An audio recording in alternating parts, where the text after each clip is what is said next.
Gospel according to John. Glory to you, Lord. The sister of Lazarus sent word to Jesus, saying, Master, the one you love is ill. When Jesus heard this, he said, This illness is not to end in death, but it is for the glory of God, that the Son of God may be glorified through it. Now Jesus loved Martha and his sister and Lazarus. So when he had heard that he was ill, he remained for 2 days in the place where he was. Then after this, he said to his disciples, Let us go to Judea. When Jesus arrived, he found that Lazarus had already been in the tomb for 4 days. When Martha heard that Jesus was coming, she went to meet him, but Mary sat at home. Martha said to Jesus, Lord, if you had been here, my brother would not have died. But even now, I know that whatever you ask of God, God will give you. Jesus said to her, Your brother will rise. Martha said, I know he will rise in the resurrection on the last day. Jesus told her, I am the resurrection and the life. Whoever believes in me, even if he dies, will live. And everyone who lives and believes in me will never die. Do you believe this? She said to him, Yes, Lord. I have come to believe that you are the Christ, the Son of God, the one who is coming into the world. He became perturbed and troubled and said, Where have you laid him? They said to him, Sir, come and see. And Jesus wept. So the Jews said, See how he loved him. Some of them said, Could not the one who opened the eyes of the blind man have done something so that this man would not have died? So Jesus, perturbed again, came to the tomb. It was a cave, and a stone was laid across it. Jesus said, Take away the stone. Martha, the dead man's sister, said to him, Lord, by now there will be a stench. He has been dead for 4 days. Jesus told her, Did I not tell you that if you believe, you will see the glory of God? So they took away the stone, and Jesus raised his eyes and said, Father, I thank you for hearing me. I know that you always hear me, but because of the crowd here, I have said this, that they may believe that you sent me. And when he had said this, he cried out in a loud voice, Lazarus, come out. The dead man came out, tied hand and foot with burial bands, and his face was wrapped in a cloth. So Jesus said to them, Untie him and let him go. Now many of the Jews who had come to Mary had seen what had been done, began to believe in him. The Gospel of the Lord. Praise to you, Lord Jesus Christ.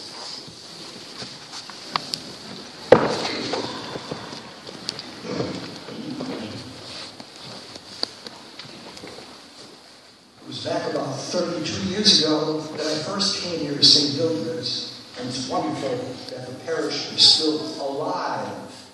I'm still Father Walton Bader, still a Jesuit. We're still 6 of us in the diocese, getting older, but by the grace of God, happy to be here. What a gospel. What a gospel. C.S. Lewis, the author of the Narnia Chronicles, the Screwtape Letters, Surprised by Joy, Mere Christianity, and those cosmic novels like Paralandra and Silent Planet, anticipating Star Wars, if you will, 50 years ago. C.S. Lewis, acclaimed author of some very modern classical spiritual works, once wrote the following: To love someone is to open yourself to heartbreak. To love someone is to open yourself to heartbreak. That included also pets. In our gospel today, we read the acceptable short version. In the longer version, 3 people, 3 living persons come to the fore, and each one is a person who has loved and whose heart is now breaking. Martha and Mary, sisters of Lazarus, loved him. And now their hearts are broken because he lies dead 4 days now in the tomb.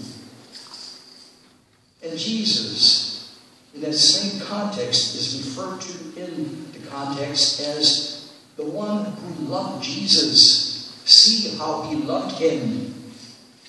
And one of the only 2 passages in the Gospels where Jesus weeps, the other being Jesus weeping over Jerusalem. Jesus here weeps before the tomb of his beloved friend Lazarus. To love someone is to open yourself to heartbreak. But those same people, some of them at least, who remarked how Jesus must have loved Lazarus, looked at him weeping, also went on to say, as I suppose a natural sentiment, could not this one who opened the eyes of a man born blind, could he not have saved this one, Lazarus, from death? And that's echoed by Martha and Mary too, twice in the same lengthier gospel, where Martha first and then Mary her sister, the one who sat at the feet of Jesus, and should have learned from his wisdom, both say, Lord, if you had been here, my brother would not have died. How that must have hurt Jesus. Oh, he had his reasons, and the length form the gospel points it out. He knew his time had not yet come, and so he delayed in coming so that the glory of God would shine out even more. But it still must have hurt him that even Martha and Mary did not yet grasp who he was. Oh yes, he did heal people. He fed thousands of people. But in his limited human body, he could only do so much. And there was so much more to do. And he was hoping for a big body one day, please, who would serve him and God's people and help him to feed more and more people, to heal more and more people, to give light and hope to more and more people. But that was in the future. But even here and now, he could say to Martha, and then to Mary also later, but especially here and now, this very important moment in human history, Martha, I am a great Genesis statement of who are you, God? I am. In John's Gospel, so often, I am the bread of life. I am the vine. I am the resurrection and life. Whoever believes in me, though he or she will die, will live forever. And Martha, I'm going to die soon. And you likely too are going to die. And Mary, like Lazarus, that is part of our limited human being. It's not the end. It's not the last word. Do you believe this? Do you believe this? Before we look at Martha's strange answer, let me make a little allusion to something that's going on in our culture, certainly at least here in Bluegrass, in recent times. I'm referring to that funeral home phenomenon, not all funeral homes, but some, and I've seen this only on television in Lexington, called Celebration of Life. And what is shown in the commercials for these funeral establishments is people gathering together. And there are photographs of the deceased. I like that myself at wakes. Get a nice image, a concrete image of whom we're celebrating and we're honoring whom we are burying. And then all kind of happy stories. And a lot of dancing and singing and eating and drinking. Traditional Irish wicks pale by comparison. And there, in a way, is the ambiguity I find in this form of celebration of life. To love someone is to expose yourself, open yourself to heartbreak. When my father died 28 years ago now, my heart was broken. And I needed closure. I needed time. I needed the weight of prayer, of people gathering and sharing stories too, but also indicating their respect of a man who had suffered much. He died suddenly of a heart attack, shoveling the snow off the sidewalk so people and his wife could walk safely. He died doing things for others. But my heart was broken and I needed closure. From what I've seen in the so-called celebrations of life, that is missing. So let's go on now briefly to that answer of Martha's. Martha, do you believe this?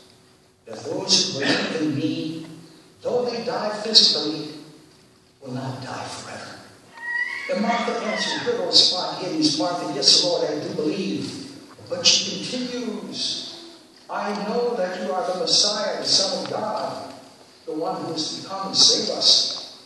But that's not exactly what Jesus said. He was pointing to himself as the I am. So, to get to the heart of the matter, like Martha, you and I have that gift of time to grow into the mystery of Jesus. And all of eternity will never fathom or exhaust that mystery that I am.